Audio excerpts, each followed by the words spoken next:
Баршаңызға қайырлы күн. Сіздермен Айзада бір жасағаннан ақ ерекше әрі дәмі тіл үйіретін тәп-тәтті рогалики мен жұмсақ нанның рецептісімен бөлісетін боламын. Міндетті түрде менімен бірге болыңыздар.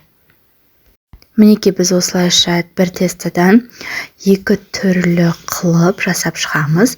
Балалардың жеуіне де өте дәмді, әрі қонақ келген кезде де пісіріп беруге өте керемет болып шығады.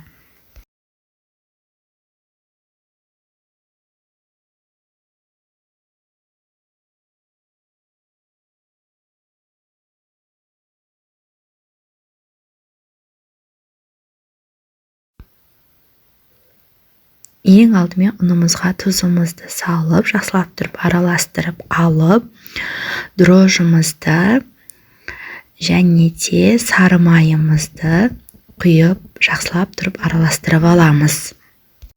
Қантымызды салып, жақсылап тұрып араластырып алып, сүтімізбен үстіне суымызды құйып, қамырымызды илеуге кірісеміз. Мінекей мен осылайша етіп қамырымды илеп шықтым. Қамырымыз өте тастай емес, өте жұмсақтай емес болып осылайша илеп шығамыз. Мінекей біздің қамырларымыз әдемі болып көтерілді. Осы қамырларымызды бір-бір бастырып қойып, қайтадан бір-бір көтеріп аламыз. Мінекей біздің қамырларымыз әдемі болып, дап-дайын болып ашып шықты. Осылайша етіп бөлшектерге бөліп шығамыз барлықтарын.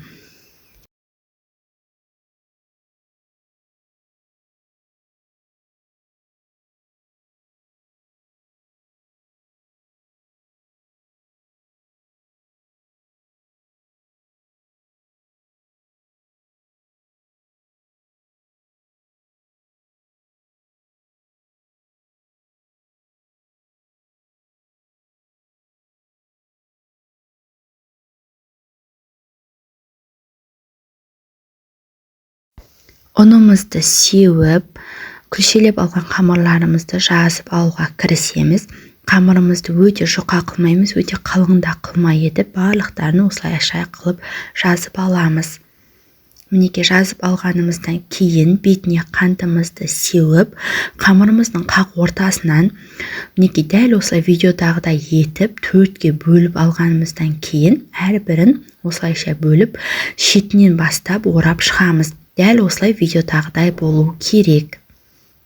Мінекей осылайша барлықтарын дәл осылай жасап алғанымыздан кейін біздің дәл рогаликінің формасы болып шығады.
Мінекей дәл осылайша етіп рогаликиларымызды барлықтан жасап алғанымыздан кейін тапамызға салып, бетіне жұмыртқамыздың сарысын жағып, магымызды сеуіп, осылайша барлықтарын пісіріп аламыз.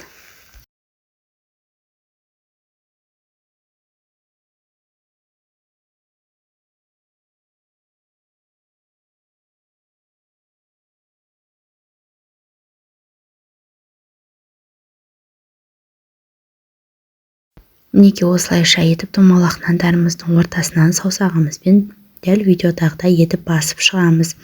Дәл осы орталарына домалақ болып тұрған жерлеріне кішкенеден қант сеуіп жіберсек болады. мінекей осылайша қылып барлық домалақ нандарымыздың бетіне жұмыртқамызды жағып магымызды сеуіп пісіріп аламыз. Мінекей біздің рогаликиіміз пісіп дайын болды. Мінекей осылайша біздің өте дәмді әрі ауызға салғанда дәмі тіл үйіретін рогаликиіміз бен жұмсақ нанымыз дайын болып пісті. Дәмі енді өте керемет, жасап көрулеріңізге болады. Егер видео ұнаса, лайк басып комментария қалдырып, алда менен қандай рецепт күтесіздер, міндетті түрде жаза кетіңіздер.